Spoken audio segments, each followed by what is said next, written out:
میں نے کہا ایک جوڑا اٹھانے کی رسم ہوتی ہے، تم کیا کر رہی ہو؟ اس نے کہا جی نہیں، ایک جوڑا اٹھانے کی رسم نہیں ہوتی، رسم کا مطلب یہ ہوتا ہے جو بھی پسند آئے وہ اٹھا سکتی ہے۔ تو مجھے تو سارے جوڑے پسند آ گئے تو میں نے اٹھا لیے، اور پھر آپ کو ہم نے اپنا بھائی جو دے دیا، ہیرے جیسا بھائی دیا ہے، آپ جو کہیں گی وہ آپ کو لے دے گا۔ آپ کو کس چیز کی کمی ہے؟ چلتا پھرتا بینک ہے، آپ کے ساتھ ہے۔ ہنسی مذاق میں وہ سب کچھ میرا لے گئی۔ میں بڑی پریشان تھی، جب سے آئی تھی سب کچھ لٹتا ہی جا رہا تھا۔ یہ لوگ تو بہت لالچی تھے، ان کے اندر غیرت نام کی کوئی چیز نہیں تھی۔ ہنستے ہنستے مجھ سے میری ساری چیزیں لے رہے تھے۔ کچھ سمجھ نہیں آ رہا تھا کہ میں ان لوگوں سے کیسے نمٹوں، اس چیز کو روکوں، اس سلسلے کو ختم کروں کہ میرا تو سب کچھ جا رہا تھا۔ میرے صوفے ساس نے یہ کہہ کر بیٹھک میں رکھوا دیا کہ بیٹھک میں کوئی چیز نہیں۔ جب میری کپڑوں والی الماری میں کمرے میں نہ آئی تو انہوں نے وہ اپنے کمرے میں رکھوا لی۔ شو کیس یہ کہہ کر باہر رکھوا دیا کہ اچھے اچھے برتن ہیں، باہر پڑے ہوں گے تو لوگوں پر روب پڑے گا۔ اب میرے کمرے میں صرف ایک بیڈ اور سنگھار میز ہی رہ گیا۔ میری نند نے شور ڈال دیا کہ مجھے بڑا شوق ہے میرے پاس ایک سنگھار میز ہو جس پر میں میک اپ کا سامان رکھوں۔ میں نے کہا پر میں اپنا سامان کہاں رکھوں گی؟ تو انہوں نے کہا تم باتھ روم میں رکھ لینا، باتھ روم میں بھی شیشہ لگا ہوا ہے، وہیں پر تیار ہو جانا۔ میں حیران رہ گئی کہ کس قسم کے لوگ تھے۔ میں کیا باتھ روم میں تیار ہونے کے لیے آئی تھی؟ پھر میں اتنا سامان کیوں لے کر آئی تھی؟ پر میرے شوہر نے کہا دے دو، اگر ابھی تم اچھی بن گئی تو ساری زندگی یہ لوگ تمہارے پاؤں دھو دھو کر پئیں گے، لیکن اگر ابھی سے بری بن گئی تو پھر ساری زندگی نفرت کریں گے۔ پھر مجھے یہ نہ کہنا کہ یہ لوگ تم سے نفرت کرتے ہیں۔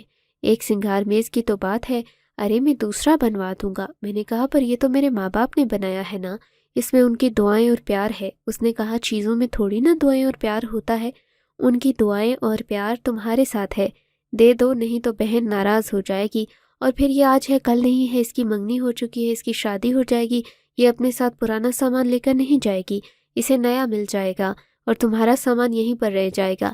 میں نے اپنا سنگھار میز بھی دے دیا۔ اب کمرے میں صرف میرا بیڈ ہی رہ گیا تھا، اور ابھی الیکٹرانکس کا کھاتا الگ تھا، وہ بھی آہستہ آہستہ بٹ گئی۔ LED باہر لگا دی کہ سارے ایک ساتھ بیٹھ کر ٹی وی دیکھیں گے۔ مشین باتھ روم میں چلی گئی کہ سب کے کپڑے وہیں پر دھلتے ہیں۔ اوون کچن میں چلا گیا۔ فریج بھی میرے کمرے میں استری رہ گئی کیونکہ میں نے یہاں بیٹھ کر سب کے کپڑے استری کرنے تھے۔ شروع میں پہلا کام مجھے یہی دیا کہ نئی نئی دلہن ہے، کپڑے تو استری کر لے گی، جبکہ یہ نئی دلہن تیسرے دن ہی کپڑے استری کر رہی تھی۔ اس کے بعد سارے گھر کا کام میرے حوالے ہو گیا۔ میں بڑی پریشان تھی۔ اب تو میرے پاس کچھ بھی نہیں بچا تھا۔ میرے پاس جو دو چار چیزیں رہ گئی تھیں میں نے وہ بھی ایک طرف رکھی۔ کانوں میں ٹاپس تھے وہ بھی اتار کر رکھ دیے کہ کہیں یہ بھی کسی کو پسند نہ آ جائیں، مجھے اتار کر نہ دینے پڑ جائیں۔ شوہر نے منہ دکھائی میں کچھ نہ دیا۔ جو سونے کے سیٹ انہوں نے دیے تھے وہ بھی واپس رکھوا لیے کہ کہیں یہ بھی کسی کو پسند نہ آ جائیں، وہ مجھے اتار کر دینے نہ پڑ جائیں۔ شوہر نے منہ دکھائی میں کچھ نہ دیا۔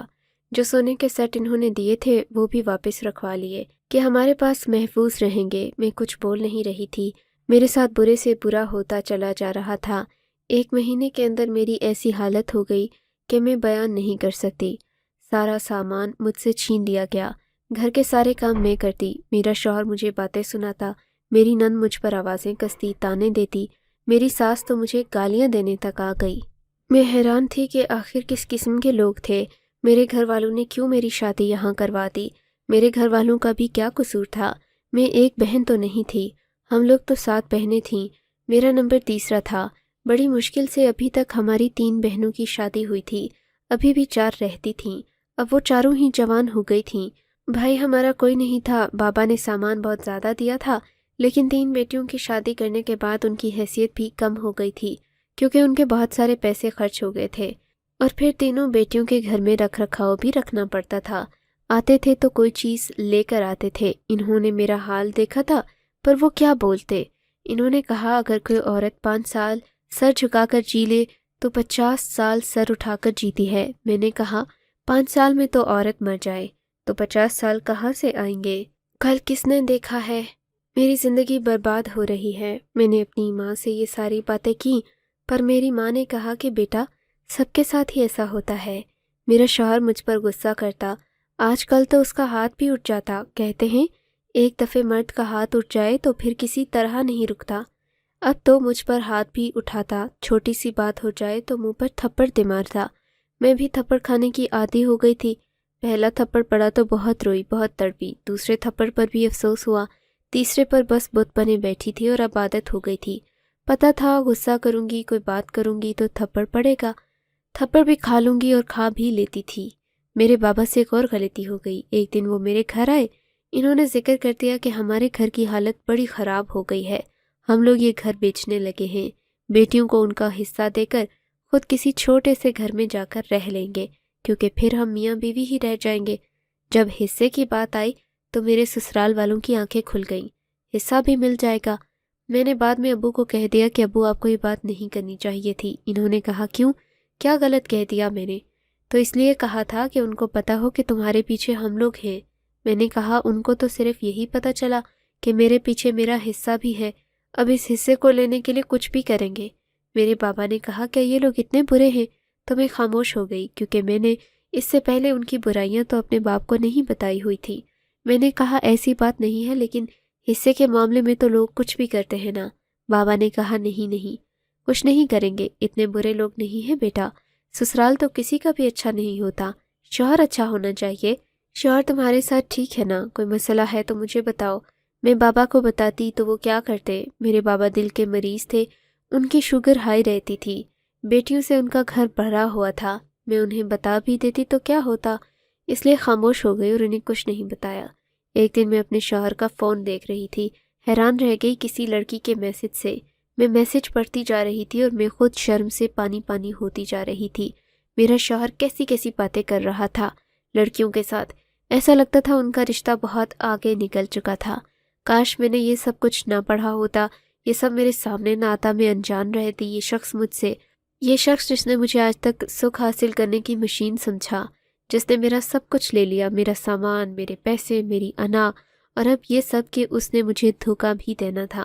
اس کا کسی اور لڑکی کے ساتھ چکر چل رہا تھا، اور چکر بھی ایسا ویسا نہیں، شادی سے پہلے سے بات چیت ہو رہی تھی، شادی بھی اس کو روک نہ پائی تھی۔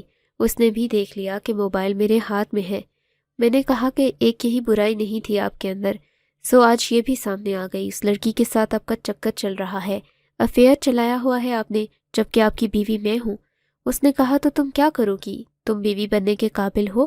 تمہارے پاس آتا ہوں تو مجھے تم سے ادرک لہسن کی بو آتی ہے۔ میں نے کہا ادرک لہسن کی بو نہ آئے تو کسی اور چیز کی بو آئے، پورا دن گھر کے کام کرتی ہوں، میں تھک جاتی ہوں۔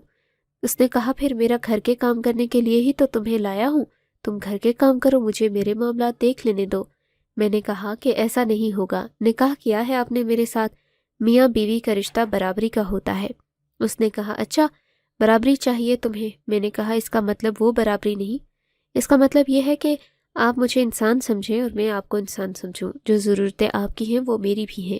اگر آپ کو آرام و سکون کی ضرورت ہے تو مجھے بھی وہ آرام و سکون دیں، میں خوش رہوں گی تو آپ کی زندگی کو خوبصورت بنا پاؤں گی، ورنہ میں کسی قابل نہیں رہوں گی۔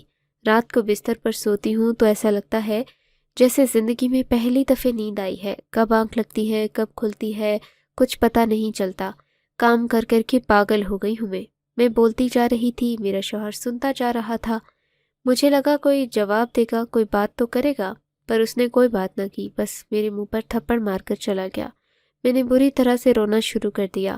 میں اپنے ساتھ ٹھیک کر رہی تھی کیا مجھے اس رشتے کو جاری رکھنا چاہیے تھا، میرے لیے کچھ بھی نہیں تھا، ایک گھڑی سکون کی نہیں، تو میرا شوہر بھی اس قابل تھا کہ میں یہ سب کچھ برداشت کرتی؟ امید کا کوئی قطرہ بھی نہیں تھا میرے پاس۔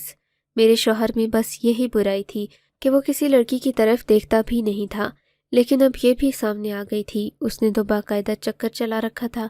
اب میں کیا کرتی؟ کیا مجھے فیصلہ کر لینا چاہیے تھا؟ کیا یہ فیصلہ کرنا اتنا آسان تھا؟ ابھی یہی سوچ رہی تھی کہ اگلے دن وہی لڑکی ہمارے گھر آ گئی اور میں حیران رہ گئی، اس کا یہاں پر کیا کام؟ پھر پتہ چلا کہ میرے شوہر کی کزن ہے، میری ساس بھی اس کو بہت پیار کر رہی تھی، اس کا منہ ماتھا چوم رہی تھی، کہنے لگی تو اتنی خوبصورت ہے، دل کرتا ہے اپنے بیٹے کی شادی بھی تجھ سے ہی کرا دوں۔ اس نے بھی آگے سے کہہ دیا کہ تو پھر کروا دیں، مرد تو 4 شادیاں بھی کر سکتا ہے۔ بس یہی ہونا رہ گیا تھا، مجھے غصہ آ گیا۔ شام کو میرا شوہر کمرے میں آیا تو میں نے چیخنا چلانا شروع کر دیا، کہا کہ میرے ساتھ ایسا نہیں کر سکتے، میری زندگی برباد کر کے میری نفسیات برباد کر کے، میری عزت نفس کو رون کے اب کیا دوسری شادی کر لیں گے؟ مجھے خراب کر کے کسی اور کو خراب کرنے کا پلان بنا لیا ہے۔ میں بول رہی تھی، میرے شوہر نے غصے میں مجھے طلاق دے دی۔ اس نے مجھے طلاق دی ہی تھی کہ اچانک سے موبائل میرا تھا، میرے شوہر نے فون اسپیکر پر کر کے جی کون ہے؟ تو میرے بابا کی کال تھی۔ انہوں نے کہا اچھا ہوا بیٹا تم سے بات ہو گئی، تم تو فون نہیں کرتے۔ دراصل ہم نے گھر بیچ دیا، حصے کی بات کرنے کے لیے فون کیا تھا۔ وقت نکال کر اسی ہفتے ہمارے گھر آ جاتے، بیٹھ کر بات کر لیں گے، جو تم لوگوں کا حصہ ہے وہ تم لوگوں کو دے دیں گے۔ تمہارا کاروبار کچھ اچھا نہیں جا رہا، میری بیٹی نے بتایا تھا کہ تم وہ پیسے اپنے کاروبار میں لگا لینا تو خیر ہو جائے گی، ہماری بیٹی خوش رہے گی تو ہم بھی خوش رہیں گے۔ میرے شوہر کی آنکھیں پھٹی کی پھٹی رہ گئیں کہ یہاں حصے کی بات ہو رہی تھی اور اس نے مجھے طلاق دے دی کہ میں چیف ہوں اور چلا جاؤں، اپنے بابا کو بتا دوں کہ انہوں نے میرے ساتھ کیا کیا۔ لیکن اس نے میرا فون دیوار پر دے مارا۔ میرے بابا یہی سمجھے ہوں گے کہ شاید نیٹ ورک نہیں آ رہا، اس لیے بات نہیں ہو پا رہی۔ میرے شوہر نے مجھے کمرے میں بند کر دیا اور خود باہر نکال دیا۔ مجھے ان کی آوازیں آ رہی تھیں، میری ساس اس کو کہہ رہی تھیں کہ اگر جلد بازی یعنی پہلے حصہ لے لیتا پھر طلاق دیتا، اب کیا ہوگا، اب کیا بنے گا، سارا سامان بھی اپنے ساتھ لے جائے گی، حصہ بھی ہمیں نہیں ملے گا، گھر سے نوکرانی بھی چلی جائے گی۔ ارے ہم نے تجھے یہ تھوڑی کہا تھا کہ تو اسے طلاق دے دے، ایک کونے میں پڑی رہتی تو کسی کا کیا جاتا۔ 7 بہنوں کی ایک بہن ہے، وہ واپس جانے کے خیال سے اس کے ماں باپ تھر تھر کانپتے۔ دوسری شادی کو بھی برداشت کر جاتی، جہاں اتنا کچھ اس نے برداشت کر لیا وہاں یہ بھی کر لینا تھا، لیکن اس نے تو بہت جلد بازی سے کام لیا۔ اب کیا بنے گا؟ اس نے کہا طلاق دے دی تو کیا ہوا، حلالہ کر لیں گے۔ میری ساس نے کہا ہاں، لیکن وہ اس کام کے لیے مان جائے گی؟ تو میں نے یہ بات سنی تو مزید حیران رہ گئی۔ ظلم پر ظلم، کتنے ظالم لوگ ہیں یہ! کیا ان کے اندر ذرا بھی شرم نہیں؟ کیا ان کو یہ خیال نہیں آتا کہ یہ خود بھی بیٹیوں والے ہیں؟ میرے بابا اس لیے میرے شوہر کو حصہ دینے کی بات کر رہے تھے کہ شاید اس کے دل میں میرے لیے عزت پیدا ہو جائے گی کہ میری بیوی کے گھر والوں نے پیسے دیے ہیں میرے کاروبار کو سپورٹ کرنے کے لیے، تو وہ بھی میری عزت کرنے لگے گا۔ پر میرے بابا کو کیا پتہ تھا کہ یہ فارمولہ انسانوں پر اپلائی ہوتا ہے، ایسے لوگوں پر نہیں، یہ تو جانوروں سے بھی برے تھے۔ انہوں نے شادی کے 1 سال میں میرا ایسا حال کر دیا تھا جیسے میں نے 20 سال کی شادی بھگتا لی۔ میرے تو بال سفید ہونے لگے تھے۔ اب تو مجھے طلاق دے دی تھی اور کمرے میں بند کر کے رکھا ہوا تھا، پتہ نہیں کیا چاہتے تھے۔ کچھ دیر بعد میری ساس کمرے میں آئی، اس نے کہا دیکھ بات کروں گی میں سیدھی۔